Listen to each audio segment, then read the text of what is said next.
La historia en palabras de sus protagonistas. Voces.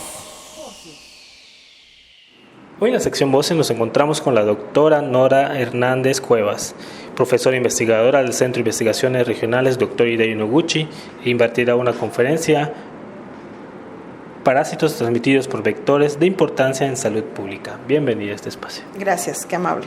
Bueno, ¿cuál es la importancia de estudiar estos parásitos y quiénes son y cuáles son? Bueno, la importancia de estudiar los parásitos que son transmitidos por vectores es debido a que aquí en la región tenemos algunos vectores, insectos vectores, que transmiten parasitosis que sí causan un daño en la salud humana.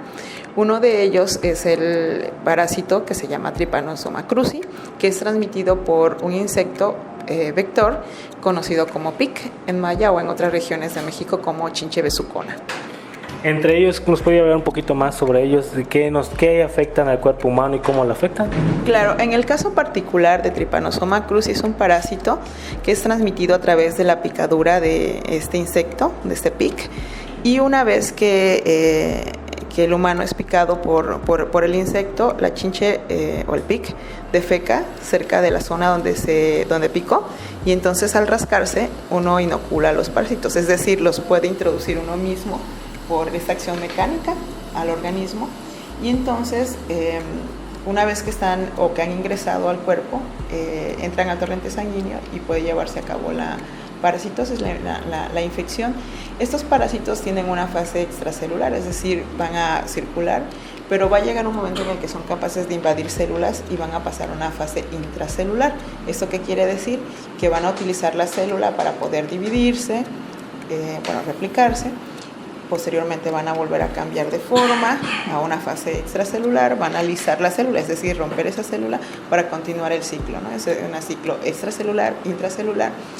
Y este ciclo, o sea, esta dinámica del parásito causa un daño en el humano. El parásito Trypanosoma cruzi tiene particular, tropismo, que así le llamamos nosotros, que es preferencia por ciertos tejidos, y en el caso de la cepa que tenemos en Yucatán es una cepa que tiene tropismo por el tejido cardíaco. ¿Esto qué quiere decir? Que puede infectar a las células del corazón, y bueno, pues esta infección puede causar un daño, y este daño en tejido cardíaco pues nos va a llevar a complicaciones cardíacas que pueden desencadenar trágicamente la muerte si no se diagnostica y se trata a tiempo. O sea, si me tallo en el brazo, ¿llega a las células del corazón? No necesariamente, porque para que el humano se pueda infectar, aun cuando se inocule las heces del insecto, el parásito tiene que estar en las heces del insecto. De tal manera que si me pica a mí una chinche que no está infectada, pues aunque yo me talle no va a haber ningún daño. Entonces hay que aclarar eso, hay que estar conscientes de que la picadura no necesariamente refleja una infección. Sin embargo, para estar seguros de eso, lo recomendable es que si yo sospecho de que me pica un pic, pues es que hacerme una prueba después de ciertos días de la picadura. Bueno, inconscientemente que yo no sepa cómo es una picadura de pic, ¿cómo lo podríamos identificar o qué rastro de? Bueno, no te podría decir que hay una regla para identificar la picadura del pic. ¿Por qué? Porque finalmente la reacción de la picadura depende de cada individuo, y es una reacción alérgica. Hay personas que reaccionan de una manera más agresiva, digamos que su organismo responde de una manera más agresiva al piquete que otros, ¿no? Pero en algunos casos se presenta un acceso conocido como chagoma de inoculación, o un acceso que es, en la zona, un endurecimiento en la zona donde se picó, y en algunos casos se cae el párpado, que es conocido como el signo de Romaña, que es justo en el sitio donde picó el insecto. Pero otra vez aclaro, esto no quiere decir que el humano haya sido infectado, porque eso va a depender si el insecto fue o no, o estuvo o no infectado, que yo puedo recibir o no los parásitos. ¿Cómo podemos estar seguros? ¿Qué tratamiento o qué análisis nos pueden hacer y dónde hacerlos? Ok, ¿cómo podemos estar seguros si estamos infectados? Primero es con una prueba diagnóstica, como todas las enfermedades. Entonces, esa prueba diagnóstica normalmente se hace en un laboratorio clínico donde se tenga todo el equipamiento para hacer la prueba. Digamos que el estándar de oro es identificar al parásito en la muestra de sangre.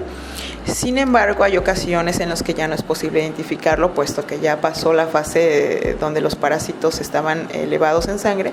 En ese momento, lo que se sugiere es que se haga una prueba que se conoce como inmunoensayo o prueba de ELISA, alguna de ellas.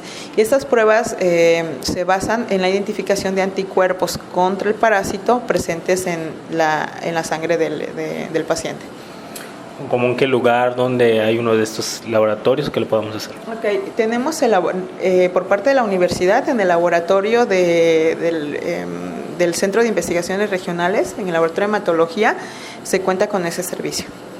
¿Qué otros parásitos son transmitidos por otras especies? De vectores.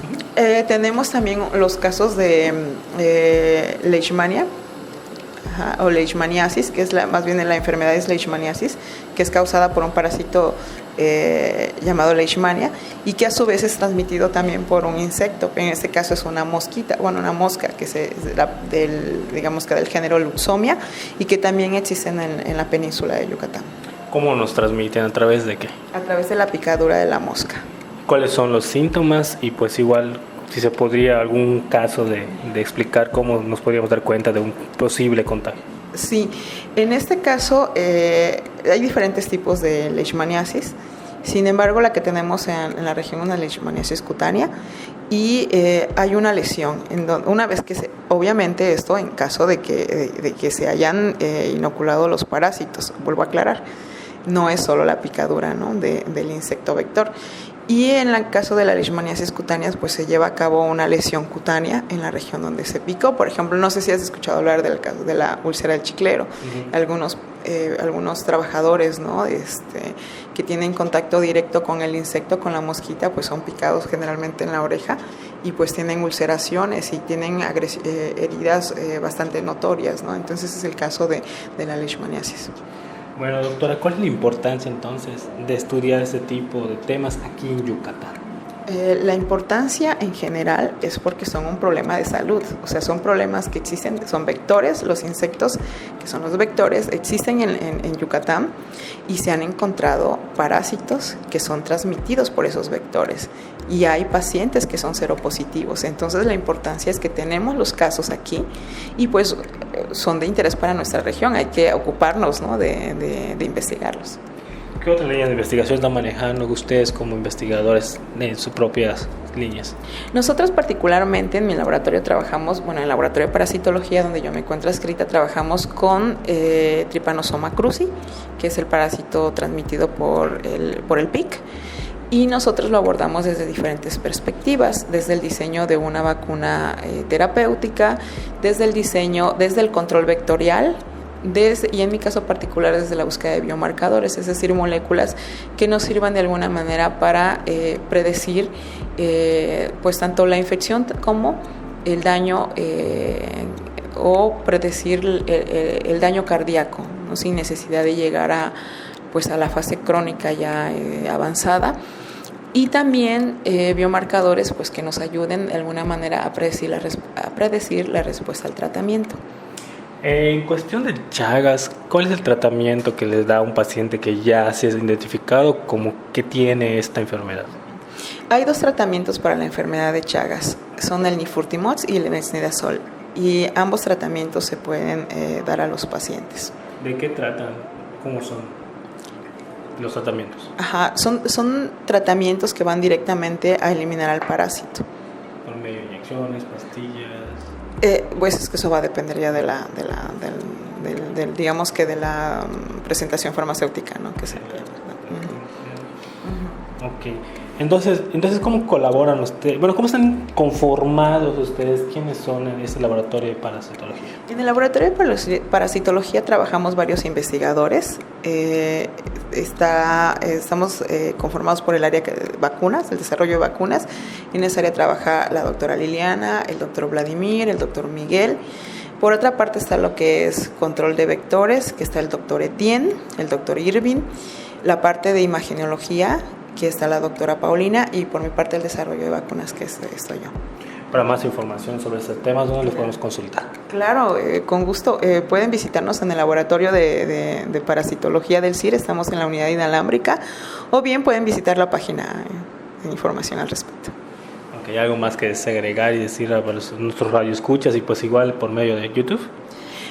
Nada, solo que muchas gracias por el espacio, pues promocionar el foro. Finalmente es una actividad que trata de impulsar el conocimiento, los nuevos avances en la cuestión de infectología en el estado de Yucatán y bueno, de alguna manera también fortalecer las colaboraciones con otros países, Inglaterra en este caso. Ok, pues muchas gracias por su participación. Gracias a ti. Continuamos con la programación de Radio Universidad.